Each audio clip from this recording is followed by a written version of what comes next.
How to successfully ransom a child. Honestly, I'm only doing this because I am sick of hearing about people kidnapping kids and doing it all wrong. I have successfully ransomed over a dozen children. Some might call me an expert. I want to tell you how to do it correctly. Maybe then you'll start doing it right. I'm going to use my most recent conquest as an example. Her name is Sophie. You don't need to know my name. The first step is to choose a kid. Gender doesn't matter, but I prefer girls. If you want the best ransom, you'll want to pick a family that is tight-knit. The more the parents love the kid, the more they'll give up to get it back. Choose a family in a town you don't live in. Ideally, it should be at least an hour away. You must have no connection to the family. They don't know you, but you will learn everything about them. I picked Sophie because she had braided pigtails. I liked that. She was just big enough to do some things on her own, but still little. Small, smooth. I grabbed Sophie on our way home from school. But before taking her, I did my research. This is where so many people fail. You have to study the family. You have to know when they leave the house, what hobbies they have, who visits, and where the breaks in the chain are. You need to spend a lot of time watching, waiting. There's so much waiting, but it makes the prize so much better. Sophie's family lived in a farmhouse in a small town. Their police force consisted of a sheriff and only a few officers.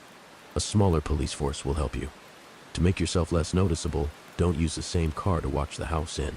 Changing colors and kinds of car will make it impossible to track you. It took 5 months for the perfect opportunity. Sophie usually walked home with a friend. The way home was through a field, out of sight from any house. But the friend was a barrier. I was lucky. The friend was sick. She didn't go to school. So Sophie walked alone, her backpack hanging off one arm, her precious blonde hair braided in those long silken pigtails. Don't hurt her. Make it fast. One arm around the diaphragm, the other over her mouth. She is small. Carry her to your car. Don't lean in and smell her hair.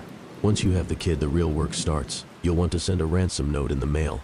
Emails and phone calls are too easily traceable. A letter you can simply place in any mailbox. Leave the return address blank. Keep her quiet. No one can hear her, but silence makes it better. In your letter, you'll explain that you have the child. You will not harm the child as long as the family is willing to pay the ransom. As far as the amount of money, it needs to be a reasonable amount. Significant enough to warrant an abduction, but low enough that a typical family could raise the amount. I usually stick between $20,000 and $50,000. An average family can get a loan for that amount if needed. Ideally, the letter should arrive the day after the kid is taken. The family will have already called the police. This letter will incite even more fear. You cannot go to the house. Do not drive by. Do not go to the town, no matter how much you want to. And you will want to. You may watch the news. You may rub the strands between your fingers. You may plan your next move, but nothing else. In the first letter, you'll simply say you will call with more instructions. Do not call. The family will be waiting by the phone. They will not leave the house. The FBI may have been called. A wiretap will be placed. Every conversation will be recorded. You cannot let them hear your voice. Sophie's hair tastes like laundry soap and freshly mowed grass. Next, it is time to write your second letter. It should be sent 2 weeks after the first. In this letter, you will include something written by the kid. This is to prove the it is alive. Make it write about things you would have no way of knowing.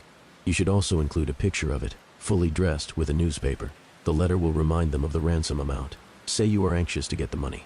You will contact them soon with the drop location. Remember the smoothness. Sophie. Soft. Sweet. Syrup. After the second letter is another waiting period. This one is longer. It has to be at least a few months. That's when you will be tested. You will want to call them, to reach out. But trust your instincts. The prize is worth the waiting. Spend time with Sophie. Tell her about your father.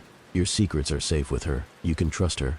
When the wait is over, you will send the last letter. In it, you will include a picture of the kid in different clothes, haircut but smiling, holding another newspaper. It can write something to its parents, but it isn't really important. What does matter is your exact instructions. 1. The money must be in cash and untraceable.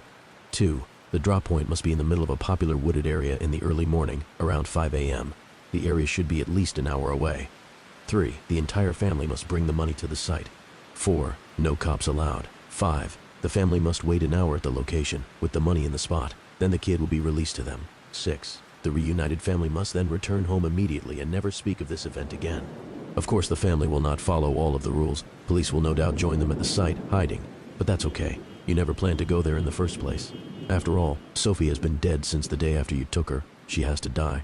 It's part of the plan. You use her, love her, take her hair, and then she is gone.